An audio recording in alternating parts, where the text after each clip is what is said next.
So, and the amazing thing is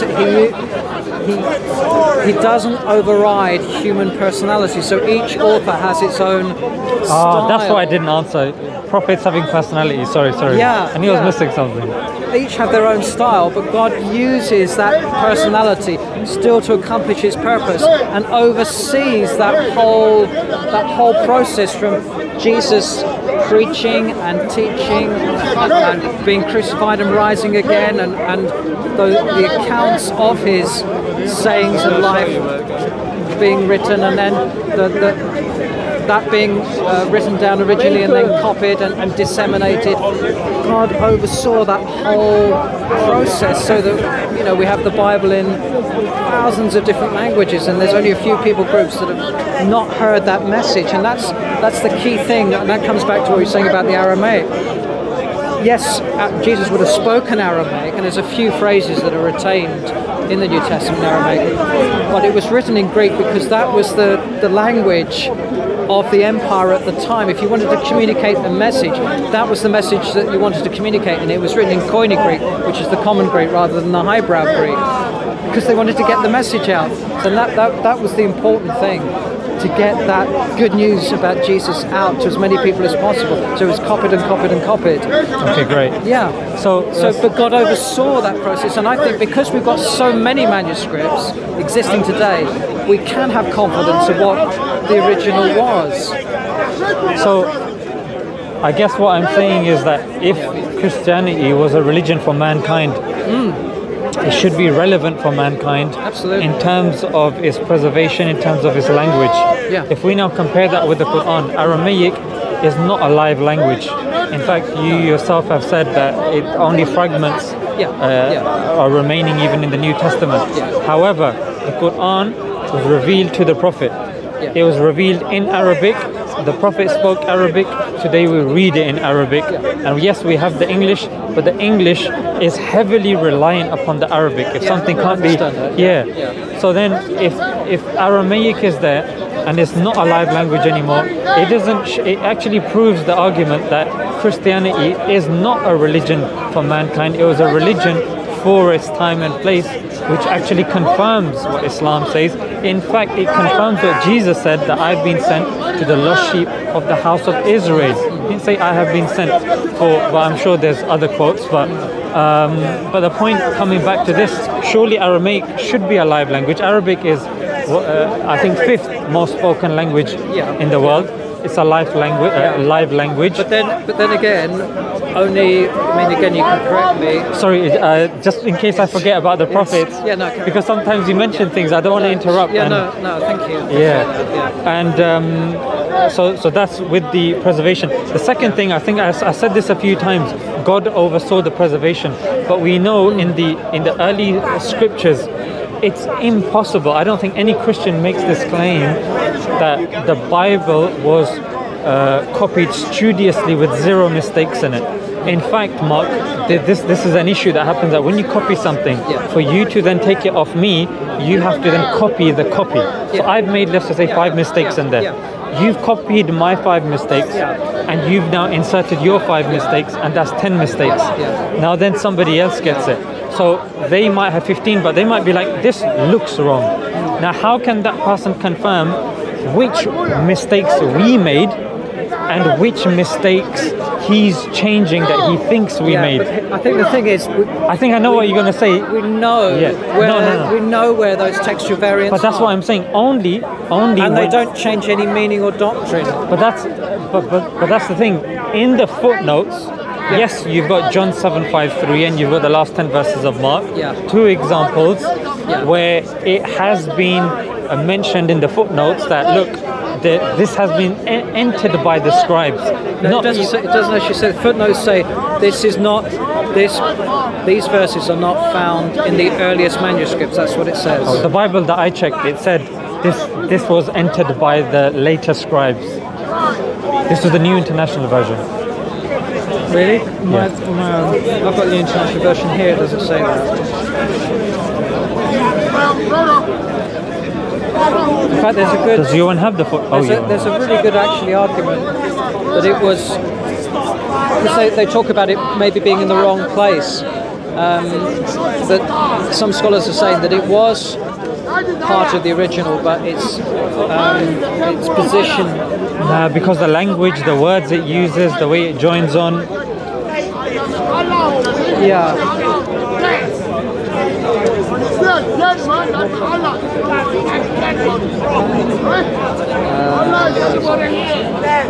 Yes. What does it say? Right. So it says here. This is John 7. So the earliest manuscripts and many other ancient witnesses do not have John 7:53 to 8:11. A few manuscripts include these verses wholly or in part after John 7:36. So there's some manuscripts where it's in a slightly different place, but it doesn't say that it was scribes added it later. It's just making the point that it wasn't found in the earliest manuscripts, which means it doesn't mean to say it's not necessarily an authentic story. Yeah, let me see. Yeah, turn around a bit, sorry. What do you interpret where it says? So it says the earliest manuscripts and many other ancient witnesses do not have John 7:53. What's witnesses? Isn't that referring to people? Yeah. So then, if they haven't said it, then how do you interpret that? The earliest manuscripts and many other ancient witnesses do not have 7:53. So if the witnesses don't have it, then surely it was written in, no? Not necessarily. What would be your... Because those witnesses may not have been, or may have had copies which didn't have those verses in, but that doesn't mean to say it didn't exist. But this is making a distinction between manuscripts and witnesses, isn't it? It's saying that there are earliest manuscripts don't have these verses, and many other ancient witnesses do not have it either. Yeah, so those that were in possession of the manuscripts found that they didn't have those in their manuscripts, is how I would... Yeah, but if for example it was an extension of that point, but this seems to be adding on to that point, isn't it? The earliest manuscripts and many other witnesses, ancient witnesses, didn't have it. For example, I say I've got a tripod and I've got a camera. These are two different things that I'm adding in. Yeah, but anyway, I mean, you can check this. I'll have to. I'm No not problem. 100% sure. I'd have to give that some more. No problem. In terms of the ancient witnesses. Sure. Yeah. So So the point here remains that if somebody is copying it, yes, if I'm aware that I've maybe made a mistake here, I can't read that word and I've added that, then it says, okay, you write down the mistake like some scribes did.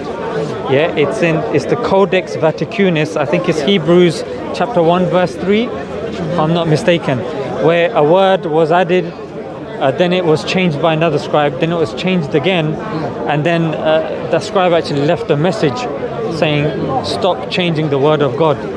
I think Bar Ehrman says he's got that manuscript and he's got it as a reminder or whatnot. It might be worth checking out in his book Misquoting Jesus. But yeah, so what I'm referring to mostly is if you're copying something down, and let's just say, I don't know if you remember back in the days when we would do display work, and when we'd be copying something down and two lines ended in the same word, sometimes your eye would skip a line, especially if you were copying like 2-3 pieces of paper. So the thing is, would you accept, Mark, that if you've been copying for a very long period of time, there are going to be unintentional errors that have crept in? Yeah, there are copyist errors. Yeah. And then those errors then get copied, and then those get copied. But because of the number of manuscripts, we can check those errors. And that's why there is a majority text, which is the one from which the King James Version is drawn. So because there are so many texts that are in agreement with each other, that's one indication. We weigh that against the we don't have a manuscript. We don't have a manuscript that goes at the time of Jesus. or the time close to Jesus. We don't have the original Yeah, Gospels. yeah. And doesn't that contradict your point? No. You can't check then, can you, if you don't have the original manuscripts? But what we do have, what I'm saying is what we do have is a whole 5,000 or so That come later on. Greek Yeah. manuscripts. They come way later on. Sorry? They come later on.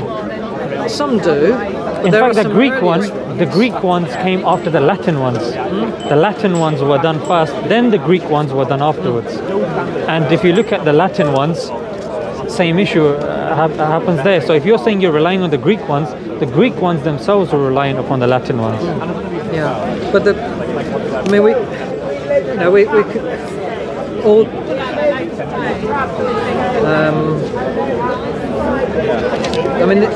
If you take a Greek New Testament, it will go through this whole process. Is not.